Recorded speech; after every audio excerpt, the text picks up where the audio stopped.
Dear students, welcome again biology class. तो आज हम डिस्कस करने वाले हैं चैप्टर 2 के बारे में। Chapter 2 biological classification.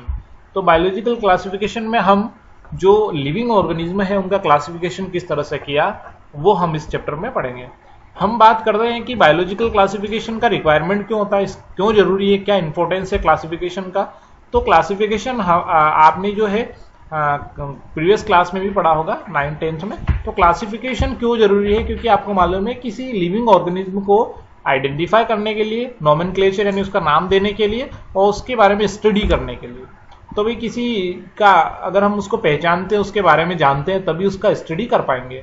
तो ये सारी चीजें हैं जिनके लिए क्लासिफिकेशन इसेंशियल होता है, जरूरी होता है। तो क्लासिफिकेशन सबसे पहले जो है पुराने ही समय से यानी प्राचीन समय से ही क्लासिफिकेशन चला आ रहा है। तो किस तरह से पुराने समय में क्लासिफिकेशन हुआ था, तो उसका क्राइटेरिया था, उसका कोई साइंटिफिक क्राइटेरिया तो नहीं था। यानी पुराना जो ओल्ड तरीका था क्लासिफिकेशन का, उसमें कोई साइंटिफिक रीजन नहीं था, लेकिन फूड, शेल्टर और क्लोथिंग के बेस पर जो है वो क्लासिफिकेशन था। लेकिन बाद में अरस्तु जो साइंटिस्ट थे, वो उन्होंने क्या एक साइंटिफिक बेसिस पर जो है सबसे पहले जो है अरस्तु ने क्लासिफिकेशन किया। तो इसमें क्या था, मॉर्फोलॉजिकल कैरेक्टर देखकर क्लासिफाई किया गया था प्लांट को, ट्रीज को, श्रब्स एंड हर्ब्स, इस तरह से जो है डिवाइड यहां पर किया गया था। तो सबसे पहले अरस्तु ने साइंटिफिक बेसिस पर क्लासिफिकेशन किया। फिर बाद में लिनियस आए। लिनियस ने क्या किया, लिनियस ने 2 किंगडम बनाए। 2 किंगडम में सारे ही लिविंग ऑर्गेनिज्म को रख दिए। यानी कि दो कौन कौन से किंगडम थे, तो फर्स्ट किंगडम आपका था प्लांटी और सेकंड था एनिमलिया। तो प्लांटी में सारे प्लांट इन्वॉल्व थे, यानी सारे प्लांट को लिनियस ने किस में रख दिया, प्लांटी में, और सारे एनिमल्स को किस में रख दिया, एनिमलिया में। तो इस तरह से जो है रख दिया। लेकिन इस क्लासिफिकेशन में सबसे बड़ी प्रॉब्लम ये थी कि this system did not difference eukaryotes and prokaryotes, unicellular, multicellular organism and photosynthetic या नॉन फोटोसिंथेटिक ऑर्गेनिज्म। यानी कि ये जो लीनियस वाला जो क्लासिफिकेशन था, ये जो है अंतर नहीं कर पा रहा था। किन में अंतर नहीं कर पा रहा था भाई, यूकैरियोट्स और प्रोकैरियोट्स में, यूनिसेलुलर एंड मल्टीसेलुलर में, या फोटोसिंथेटिक या नॉन फोटोसिंथेटिक, मतलब इनमें कोई अंतर इसमें नहीं कर पा रहा था ये लीनियस वाला क्लासिफिकेशन। क्योंकि यार प्लांटी में सारे ही प्लांट रख दिए, चाहे वो मतलब यूकैरियोट्स हो, प्रोकैरियोट्स हो, यूनिसेलुलर हो, मल्टीसेलुलर हो, सारे प्लांट ही इसमें रख दिए। एनिमलिया में सारे एनिमल रख दिए, उनमें कोई ऐसा जो है कैरेक्टर नहीं देखा गया। तो इस तरह से जो है ये जो किंगडम बनाए थे लिनियस ने, तो ये जो है इनमें डिफरेंस नहीं कर पा रहे थे कि कोई ऑर्गेनिज्म यूकैरियोट्स से या प्रोकैरियोट्स से, यूनिसेलुलर है, मल्टीसेलुलर है, या वो फोटोसिंथेसिस करता है या फोटोसिंथेसिस नहीं करता है। ये सारी चीजों का उसमें कोई डिफरेंशिएशन नहीं दिख रहा था, इसलिए जो है इसको भी जो है परफेक्ट नहीं माना गया। बाद में जो है फिर आए R.H. व्हिटेकर, जिन्होंने 5 किंगडम क्लासिफिकेशन दिया। इसको हम आगे देखते हैं।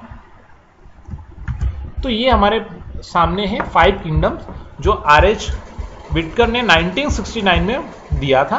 उन्होंने 5 किंगडम क्लासिफिकेशन किया, यानी कि अपने क्लासिफिकेशन में उन्होंने 5 किंगडम्स जो है डिवाइड करके बताए। तो first Monera, protista, fungi, Plantae और एनिमलिया। सबसे बड़ी इसकी विशेषता या प्रॉपर्टीज ये थी कि ये जो क्लासिफिकेशन था ये कैरेक्टर बेस्ड पे था। यानी कि कैरेक्टर को देखा गया कि आखिर लिविंग ऑर्गेनिज्म में क्या क्या कैरेक्टर हैं, उनका सेल टाइप कैसा है, उसमें सेल वॉल प्रेजेंट है या एब्सेंट। जैसा कि आप यहाँ पर टेबल में देख रहे हैं, सेल वॉल टाइप है, सेल वॉल है, न्यूक्लियर मेम्ब्रेन और मोड ऑफ न्यूट्रिशन। तो ये सारी चीजों को ध्यान में रखते हुए इन किंगडम्स को, इन 5 किंगडम्स को बनाया गया।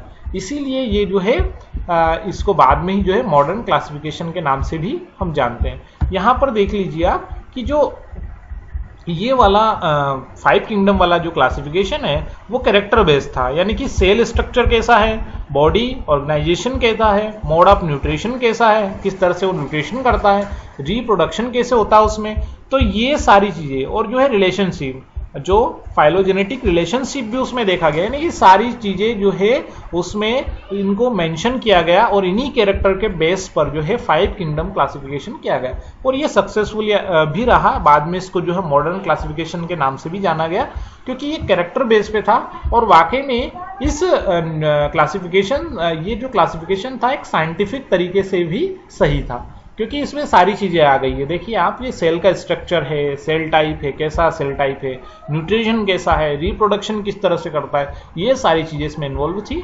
इसी को बाद में जो है हमने क्या कहा, मॉडर्न क्लासिफिकेशन कहा। तो आगे हम नेक्स्ट वीडियो में देखेंगे मोनेरा को डिटेल की, मोनेरा में क्या कौन से आते हैं लिविंग ऑर्गेनिज्म, तो उसकी प्रॉपर्टीज के बारे में हम अगले वीडियो में देखेंगे, क्योंकि ये वीडियो लंबा हो जाएगा नहीं तो। ठीक है।